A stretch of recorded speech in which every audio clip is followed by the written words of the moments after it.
Baik, saya akan menjelaskan materi dari kelompok saya, yaitu yang pertama, pengertian belajar menurut teori behavioristik.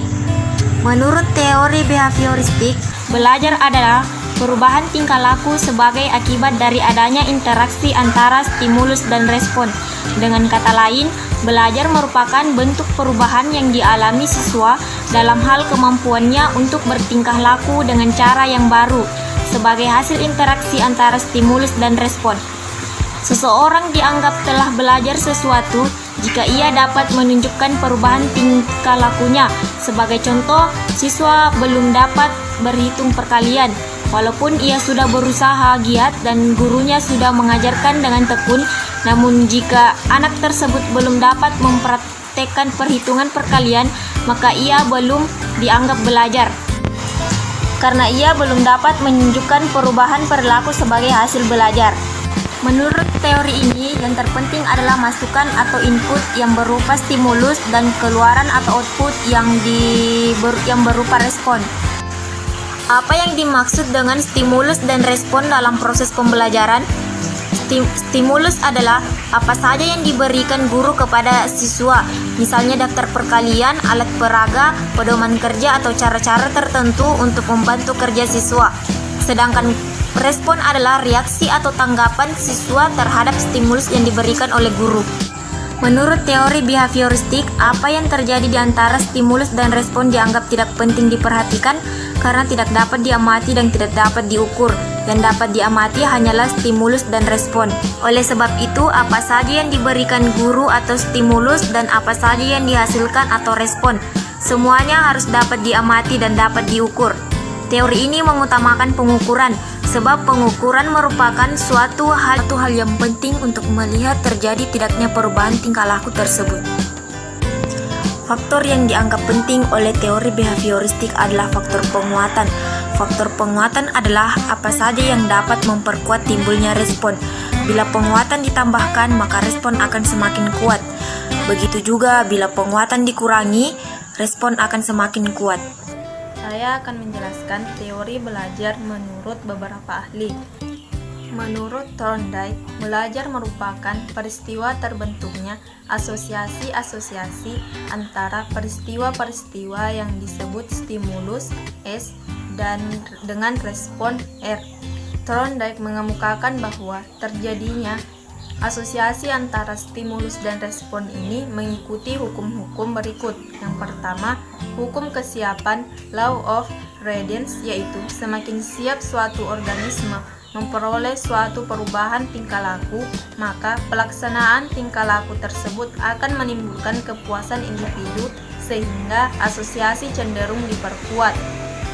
Hukum yang kedua yaitu hukum latihan, law of exercise, yaitu semakin sering suatu tingkah laku dilatih atau digunakan, maka asosiasi tersebut akan semakin kuat. Hukum yang ketiga yaitu hukum akibat, law of effect, yaitu hubungan stimulus respon cenderung diperkuat oleh akibat yang menyenangkan dan cenderung diperlemah jika akibatnya tidak memuaskan. Pendapat ahli yang kedua yaitu J.B. Watson. Watson menekankan pentingnya pendidikan dalam perkembangan tingkah laku. Ia percaya bahwa dengan memberikan conditioning tertentu dalam proses pendidikan, maka dapat membuat seorang anak mempunyai sifat-sifat tertentu.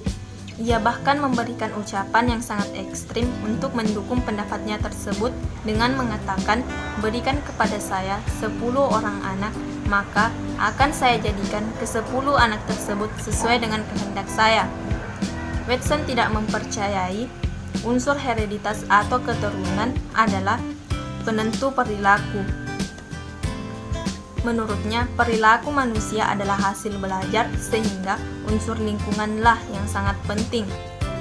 Pendapat ahli yang ketiga yaitu C.L. Hull.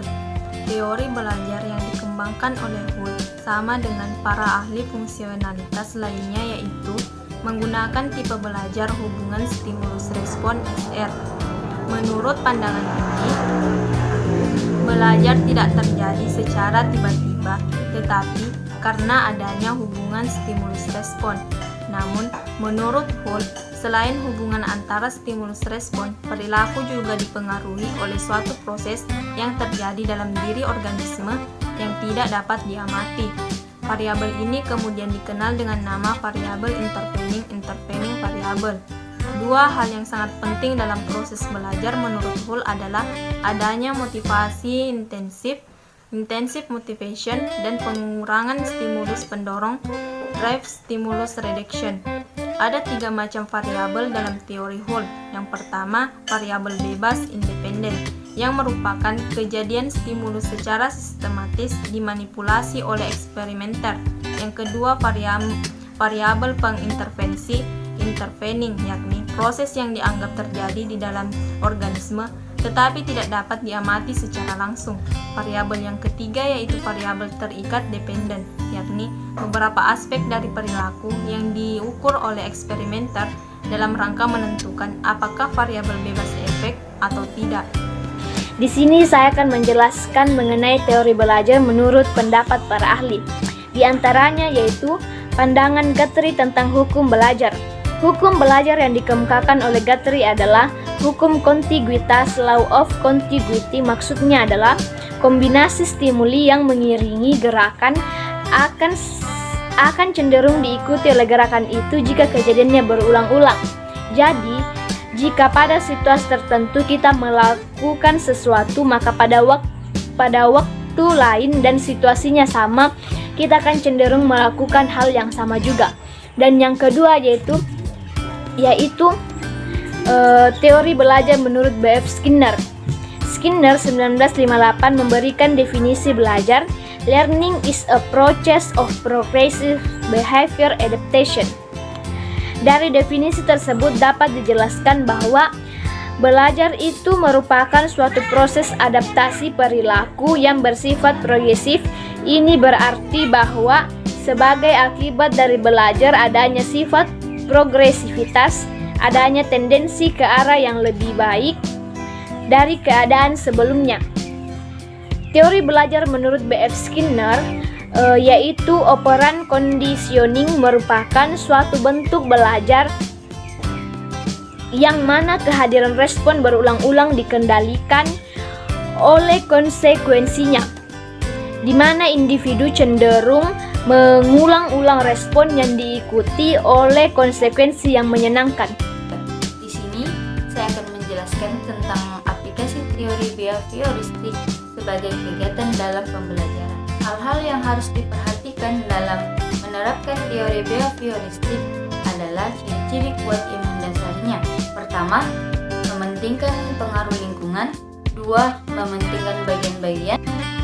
3. Mementingkan peranan reaksi. 4. Mengutamakan mekanisme hasil belajar melalui prosedur stimulus respon. 5. Mementingkan peranan kemampuan yang sudah terbentuk sebelumnya. 6. Mementingkan pembentukan kebiasaan melalui latihan dan pengulangan. 7. Hasil belajar yang dicapai adalah munculnya perilaku yang diinginkan. Metode behavioristik ini sangat cocok untuk perolehan kemampuan yang membutuhkan praktek dan pembiasaan yang mengandung unsur-unsur seperti kecepatan, spontanitas, kelunturan, refleks, daya tahan, dan sebagainya. Contohnya seperti percakapan bahasa asing, menari, berenang, menggunakan komputer, olahraga, dan sebagainya.